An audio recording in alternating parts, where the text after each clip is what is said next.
I have given my heart and soul to my husband for 20 years. One day, when I return home, I find signed divorce papers. I swiftly reach out to him, and he answers with a frosty tone. I'm moving out of the house. Make sure to sign the divorce papers, okay? What? This is too sudden. At least tell me the reason. Fine, I will tell you. My girlfriend is pregnant.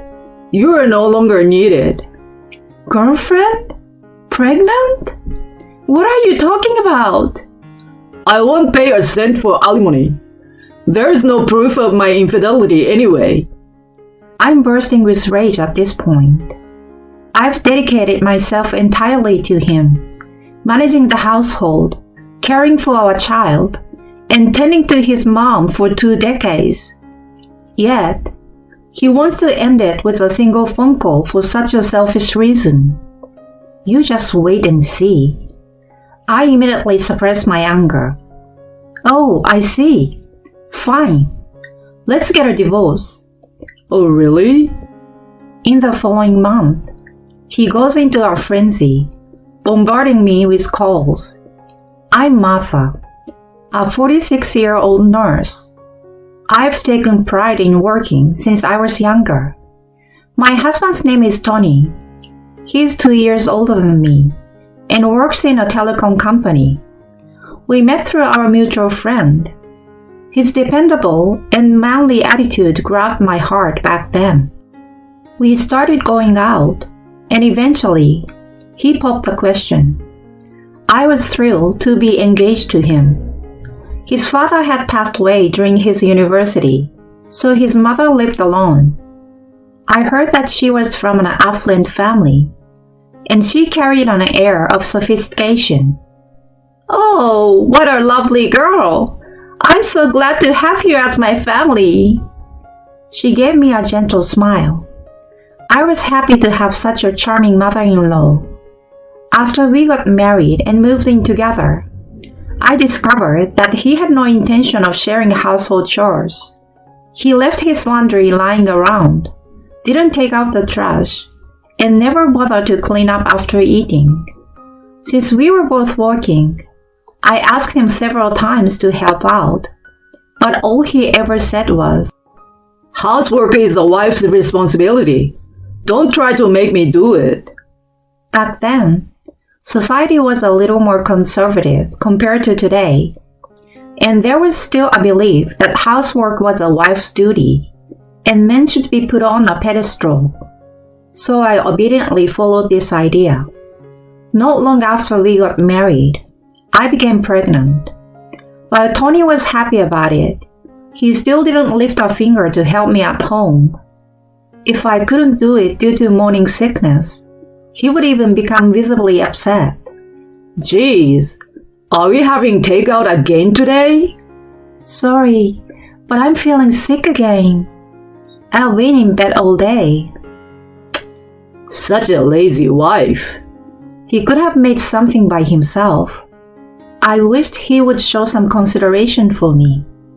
Despite my thoughts, I apologized. I believed that taking care of my husband's needs was a wife's duty, and I did my best to be attentive to him. Even after our daughter Sarah was born, he remained the same. He played with her only when she was in a good mood, and avoided diaper changes or making formula. No matter how many times I told him we would share parenting, he just didn't get it. I was running around taking care of Sarah and housework from morning to night, while he only focused on his job. Even after I returned to work, nothing changed. He remained indifferent to childcare and spent his time as he pleased. During those times, Cassidy occasionally helped out. She really adored Sarah without making any complaints to me. I was saved by her presence.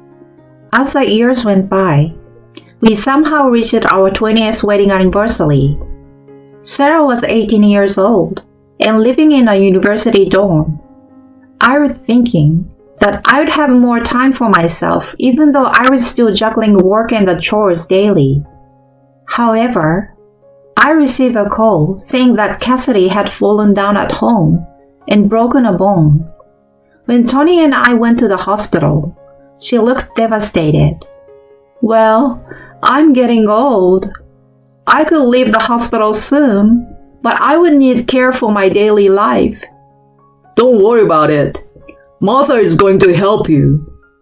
To my surprise, Tony told her as if it was no big deal. I had a full-time job. I thought I finally could start thinking about my own life. Sensing my inner turmoil, Cassidy spoke up. But she works full-time and is already busy. I can't burden her. Tony looked at me and asked if I could manage with a hint of pressure. I couldn't say no, so I had to say, leave it to me. That was how I ended up juggling all the household chores, working, and taking care of my mother-in-law. Tony left the caregiving entirely to me and didn't even ask about her condition. I couldn't help but think he was cold-hearted. But for Cassidy's sake, I continued to do my best every day. Around that time, he began working late and spending a lot of time away from home. Despite claiming overtime, he often came home late at night drunk. I ended up eating dinner alone more frequently, feeling lonely. 3 months after I started caring for Cassidy, our 20th wedding anniversary approached. I had arranged for us to go out for dinner to celebrate. In the midst of the daily grind of work, housework, and caregiving, it was the one thing I looked forward to. Honey, don't forget, we have a dinner reservation for our wedding anniversary tonight. Let's meet in front of the restaurant, okay? I reminded Tony, handing a briefcase to him as he was leaving for work. I know. See you later. I watched him walk out of the door, and then I headed to work as well. After finishing my shift, I waited in front of the restaurant at the agreed-upon time of 6 p.m., but he didn't show up. I got anxious and tried calling him multiple times, but he didn't answer. Finally, on the 8th call, he picked up. It sounded pretty noisy where he was. Why are you calling me over and over? It's our anniversary dinner, remember? It's almost time. He made a dismissive snigger and responded. Never mind the anniversary. Seriously, it's pointless celebrating that now. What the? Only you care about that stuff. Go ahead and celebrate on your own. Just so you know, I'm not coming home tonight. Wait, hold on. He hung up without listening to my pleas. In the end, I couldn't bring myself to eat alone, so I canceled the reservation and left the restaurant disappointed. I told Sarah what happened when she called. She got angry on my behalf and called him a jerk, which made me feel a bit better. Afterward, I went to check on Cassidy. She noticed the air of gloom surrounding me and asked what happened. I ended up telling her about how Tony had canceled our anniversary dinner. Her face became quite serious, and I immediately regretted telling her. As I grew anxious, she spoke in a solemn tone. Listen, Martha, I must tell you something. And then, she stunned me with her unexpected revelation. 3 months had passed since then. When I returned home from stopping by Cassidy's after work, my house was pitch dark. As soon as I turned on the lights, I saw something on the table that left me speechless. They were divorce papers left by Tony. I immediately reached out to him. Honey, where are you? What are these papers? He didn't hide his annoyance and replied, I'm moving out of the house. Just sign those, okay? What? This is too sudden.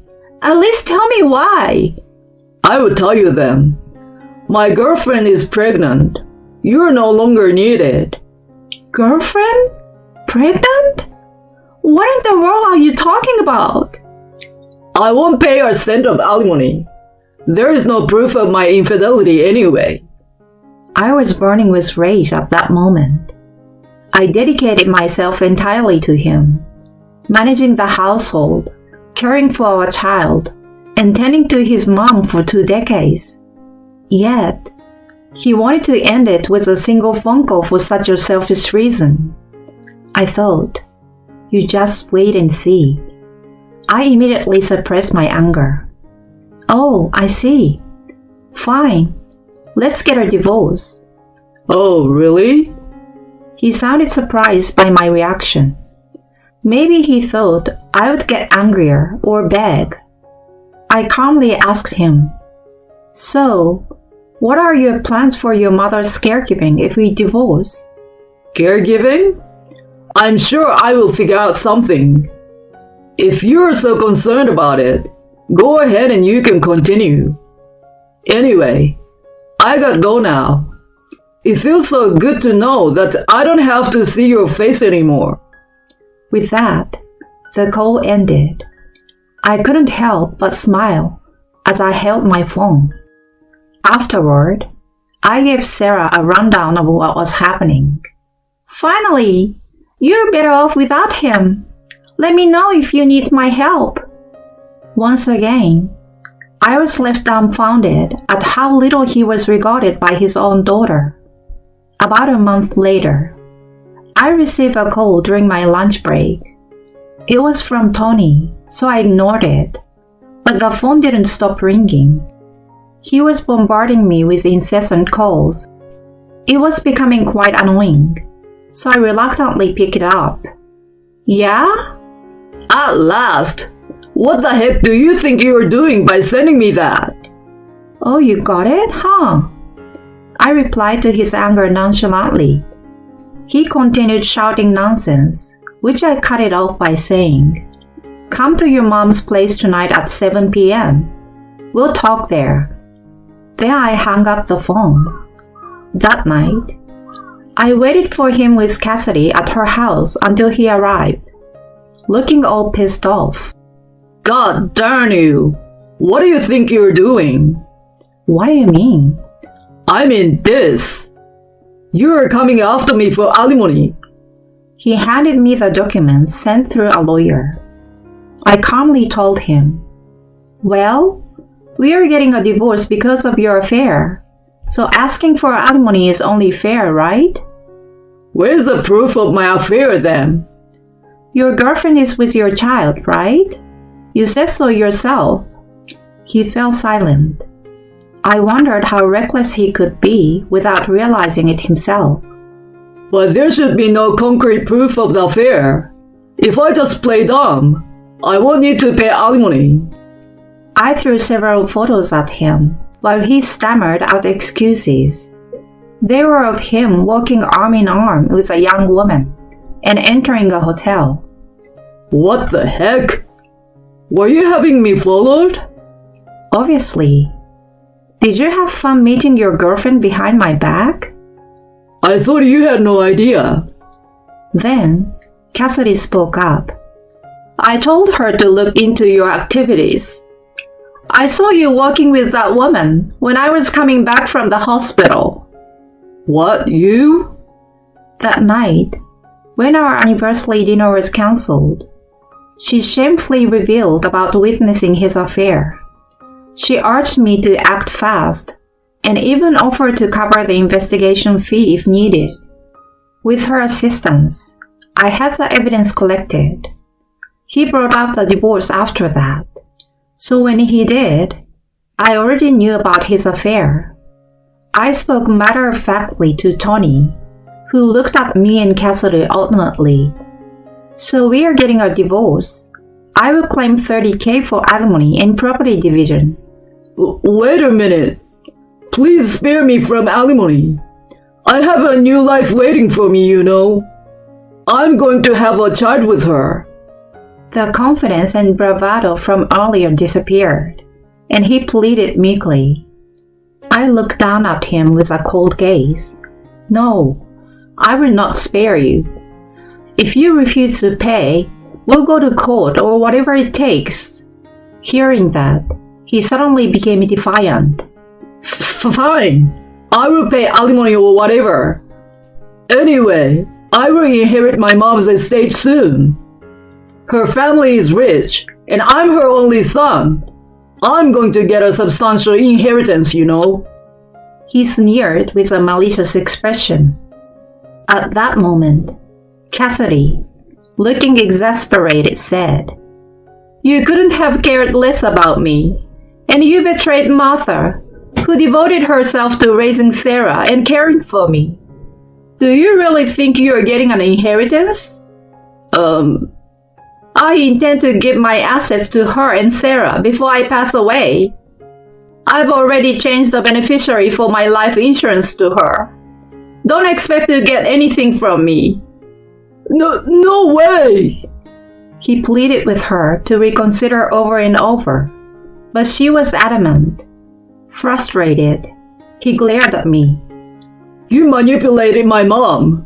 Remember this." Then, I decided to drop another bomb on him. "Oh, by the way, should I tell you something interesting?" "What?" He looked bewildered, and I handed him a manila folder. As he looked at the contents, his face turned paler and paler. What the heck is this?" "As you can see, it's evidence of your girlfriend Jessica meeting her real boyfriend. The pictures inside showed her hanging out with a young, handsome guy, kissing and doing what happy young couples do. Jessica, who had been working at a bar, seems to be deeply involved with one of the regulars." Tony trembled as he looked at the photos.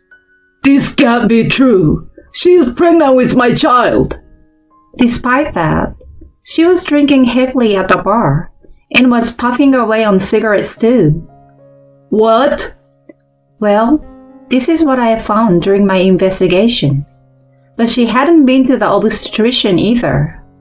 I doubt she's even pregnant." "But she was asking me for money for maternity checkups and baby clothes." I couldn't help but burst into laughter. "Seriously, do you really think a woman this young and beautiful would marry a middle-aged average Joe like you? Haven't you figured it out yet?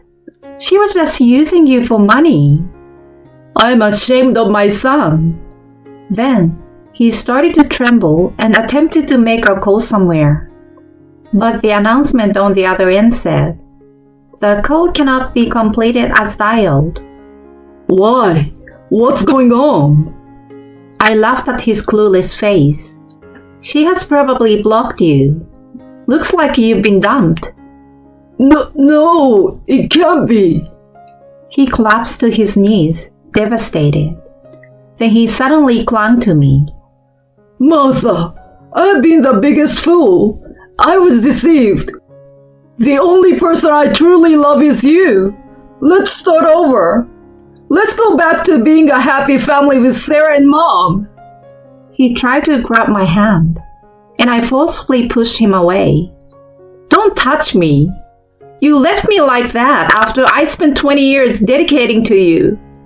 I will never forgive you. Pay up and get lost, you scumbag." Then I kicked him out of the house while he bawled his eyes out in such a shameful way. Later on, we finalized our divorce. I was able to claim alimony from him and received a substantial portion in the property division. Sarah and Cassidy blocked his calls and stopped talking to him as well. Due to his financial contribution to his girlfriend, he had almost depleted his savings.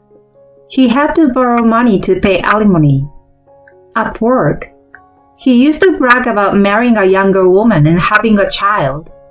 It now became a running joke after his colleagues found out that he was dumped, and her pregnancy turned out to be a lie. He has been referred to as a pathetic old man who was fooled by a younger girl and abandoned by his wife since then. He lost his family, savings, and accumulated debts, forcing him to live in a rundown apartment. He's taken an extra job, working night shifts at the construction site to repay his debt. Even with this knowledge, I feel no sympathy for him. Instead, I think he got what he deserved. On the other hand, I sold a house and now live comfortably in a new apartment. Soon, I plan to take Sarah and Cassidy on vacation, using the alimony we won. Cassidy's health is improving, and she has been expressing her gratitude to me. From now on, I will cherish what's left and move forward with a bright outlook on life.